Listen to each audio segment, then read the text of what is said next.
बिहार में सियासी हलचल के बीच राज्य के उप मुख्यमंत्री सम्राट चौधरी ने तारापुर से अपना नामांकन दाखिल कर दिया है। मुंगेर जिला के 164 तारापुर विधानसभा क्षेत्र से भाजपा प्रत्याशी के रूप में उप मुख्यमंत्री सम्राट चौधरी ने तारापुर अनुमंडल कार्यालय में नामांकन दाखिल किया। उनके साथ टिकट से वंचित जनता दल यू के वर्तमान विधायक राजीव सिंह भी नामांकन के समय उपस्थित रहे। बिहार का उप मुख्यमंत्री बनने के बाद सम्राट चौधरी का यह पहला चुनाव है और तारापुर विधानसभा सीट पर कुशवाहा वोटरों की अच्छी तादाद है। यह वही विधानसभा सीट है जहां से कभी सम्राट चौधरी के पिता शकुनी चौधरी 6 बार विधायक बन चुके हैं।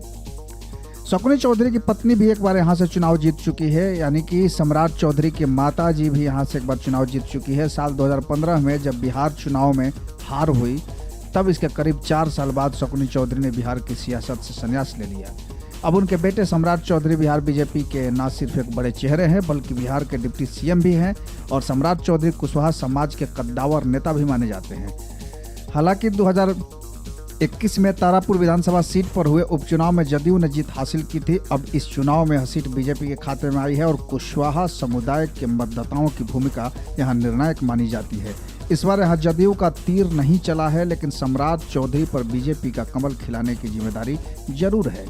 सम्राट चौधरी के पिता शकुनी चौधरी 3 बार राजद, एक बार समता पार्टी और 1 बार कांग्रेस पार्टी से चुनाव जीत चुके हैं। बिहार के पूर्व शिक्षा मंत्री मेवालाल चौधरी भी यहां से 2 बार जनता दल यूनाइटेड के विधायक रह चुके हैं।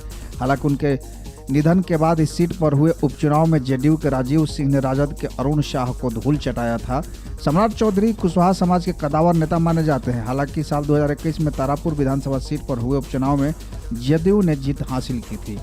तो ये तस्वीरें आप देख सकते हैं कि सम्राट चौधरी किस तरह से पूजा अर्चना करके और उसके बाद नामांकन की तरफ बढ़ रहे हैं। और ये तस्वीरें मैं आपको लाइव दिखा रहा हूँ कि किस तरह से सम्राट चौधरी यहाँ पहले भगवान शिव को पुष्प चढ़ाते नजर आ रहे हैं, मंदिर में पूजा कर रहे हैं और उनके साथ बीजेपी के तमाम जो समर्थक हैं वो मौजूद हैं।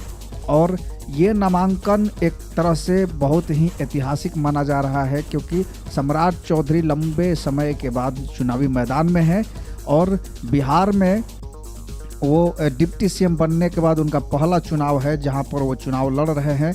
और तारापुर की जनता बहुत उत्सुक है क्योंकि एक तरफ प्रशांत किशोर जहां सम्राट चौधरी पर लगातार हमलावर रहे हैं इस चुनाव में और वो अभी भी उनको नहीं छोड़ रहे हैं, उसको लेकर के सम्राट चौधरी ने एक बार ताल ठोक करके ये साबित कर दिया है कि अभी भी सम्राट चौधरी में दम दिख रहा है। क्योंकि कहीं ना कहीं जिस तरह की बातें प्रशांत किशोर की तरफ से कही जा रही थी उसको गलत साबित करने के लिए सम्राट चौधरी एक बार चुनावी मैदान में है और ये चुनावी मैदान उनके लिए कैसा साबित होता है ये देखने की बात है। फिलहाल आप बने रहिए बिग न्यूज़ 9 के साथ और देखते रहिए। नमस्कार।